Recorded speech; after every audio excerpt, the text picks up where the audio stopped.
Troika is a brand consulting, creative design, and content group that holds the view that brands are a company's most valuable asset and that the most enduring brands forge strong emotional bonds with audiences and supporters.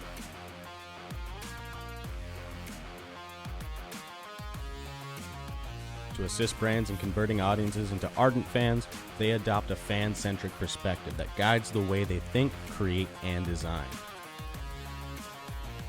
Their craft is a blend of art and strategic thinking to create a holistic and meaningful brand experience that builds highly engaged, loyal audiences.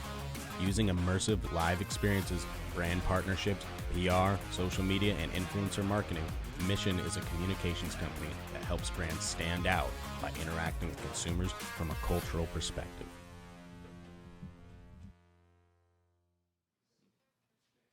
Oh, I smell it too. That's weird.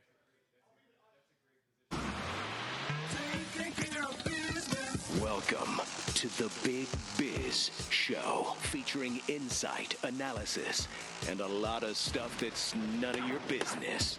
Hold on. This is the Big Biz Show. I think it is their business. Making the markets work for you. Here's the man with the plan, Sully.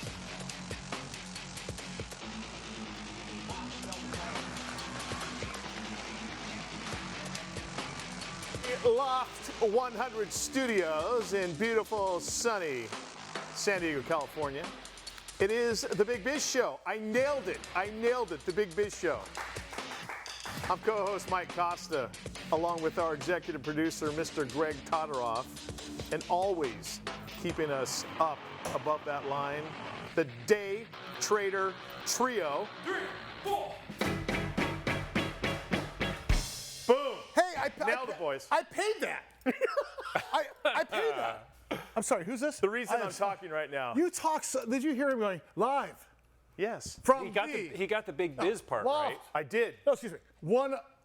I did not. No, You were the slowest. It was smoother than it's that. It's like when he goes to pay a bill at the end of a restaurant. You ever been to a restaurant? He goes like this. He goes. No. He's like Johnny Long Pockets. Old alligator arms and Johnny Long pockets. He's like, yeah. You got it? Okay, so next time we just go live from the Loft 100 Studios, sunny San Diego, California, the Big Biz Show. Right there. Bang. There.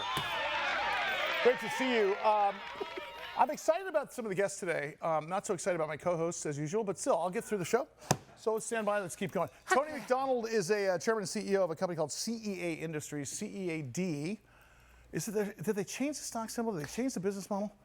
Something major happened. These guys, and I love this guy. This guy's one of the best guys on TV and radio. Can't wait to ask him. We had a shareholder about a year ago text us and say, hey, Greg, you can get these guys on the air. So guess what we have? We're very important, and we got the CEO and chairman. Tony, how are you, sir? Good to see you. Good, Sully. How you doing? Hey, so look, you guys are moving and shaking. I regret not being in your office every single day to interview you. So catch us up, will you? Well, it's been a bit of a tough year. So we started out in Q1, and there's a lot of headwinds in the cannabis space, which is the space we typically served by providing engineering and environmental control equipment. But that space has gotten pretty tough, and we saw a lot of money exiting the space. And so, we cut our expenses back about 60% in Q1 to get our run rate, more closely aligned with what we were seeing coming in. And then Q2, we didn't see really much improvement, and we've basically the board and I decided that we were going to look for strategic alternatives. We announced all this in August with our Q2 earnings press release, and we're going to seek strategic alternatives. We hired Roth Capital Partners to help us. Know them well. In fact, I set you up for a second to illustrate something, because it's interesting when publicly traded companies face headwinds, whether it's COVID, the cannabis business that's gone like this, right? Mm-hmm. What does Tony McDonald do? He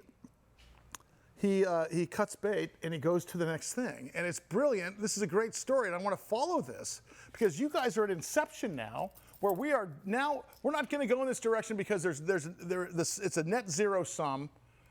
Canada has legalized medicinal marijuana and recreational marijuana. They've got a population the size of California. That didn't work. We still have a banking system. let's move on. And how many companies don't do that, Tony? This is such a great lesson in business and economics 101 as a CEO, and I've got to applaud you for that, pal. Well, I appreciate that. I grew up as an Army officer, right? And when you're an Army officer, you're leading, parts of an Army that are not yours. Or you're a steward of those things, of that Army, and the men you lead and the resources that you have. And when you're running a public company, you're similarly a steward of somebody else's resources. And so, we have an eye to our shareholders. Our shareholders and increasing value for them. Well, and if the right thing to do is to pivot, then that's what we do. So, Tony, let me ask you this. There's three ways to go public. You can get a sponsorship from investment bankers and do an IPO, okay? So we got Michael's Tequila Factory, we got a stub year worth of financials and a whole year worth of financials, and we've got JP Morgan and a couple other guys, and we're gonna go public. Or you can vend into a failed public shell, or you could be an active company with $10 million on the books. I've seen your 8K.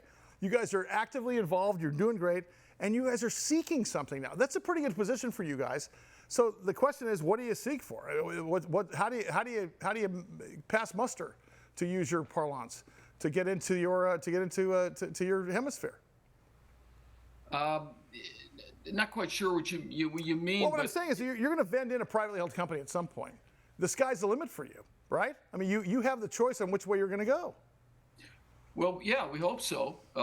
Because we do have a good asset, but we're a NASDAQ traded company, and that means you need scale to absorb those public, the pubco costs of being publicly traded, and to take advantage of what being publicly traded brings you, principally the ability to raise capital. Yeah, access to capital is everything. I mean, it really is. I say this often. If you have a cure for cancer and you're a privately held company, I've got a better chance of raising money for you with your shoelace retipping factory that's publicly traded, because it's so hard to raise money in the private sector.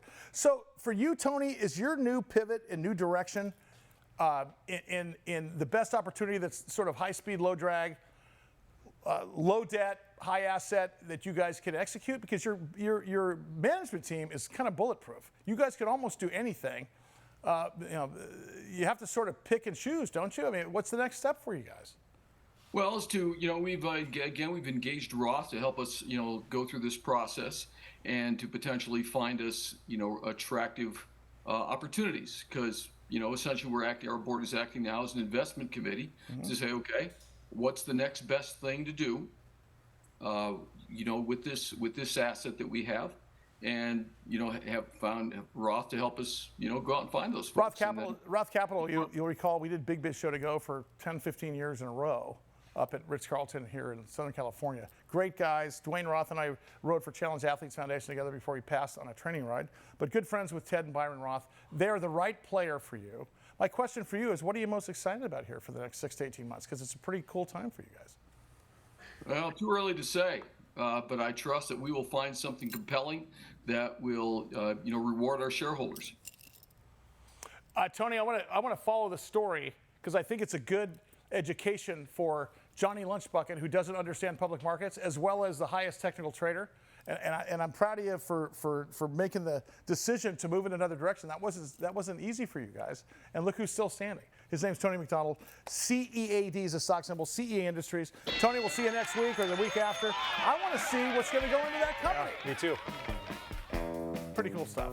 Because by default, they turn into a holding company. Mm-hmm. There goes that Costa Tequila Factory.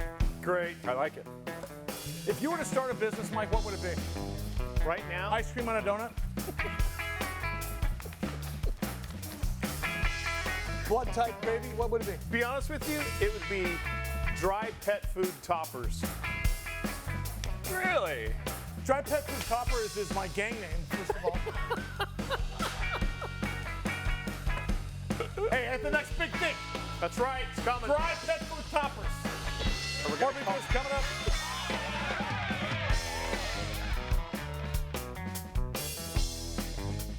That's the bar.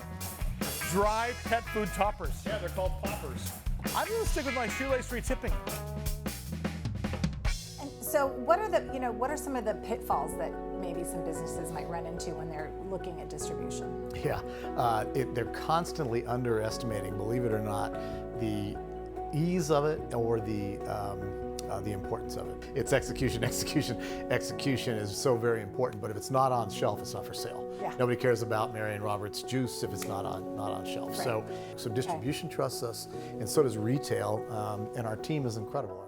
Exocrine pancreatic insufficiency, cystic fibrosis, chronic pancreatitis, ulcerative proctitis, proctosigmoiditis, ulcerative colitis, Crohn's disease. If you've heard any of these words from your doctor before, you probably know this look and this feeling. First Wave Biopharma is a clinical stage biopharmaceutical company specializing in the development of targeted, non-systemic therapies for gastrointestinal diseases. Using frontline cutting-edge research, First Wave Biopharma is here to help you have less of this and more of this. First Wave Biopharma.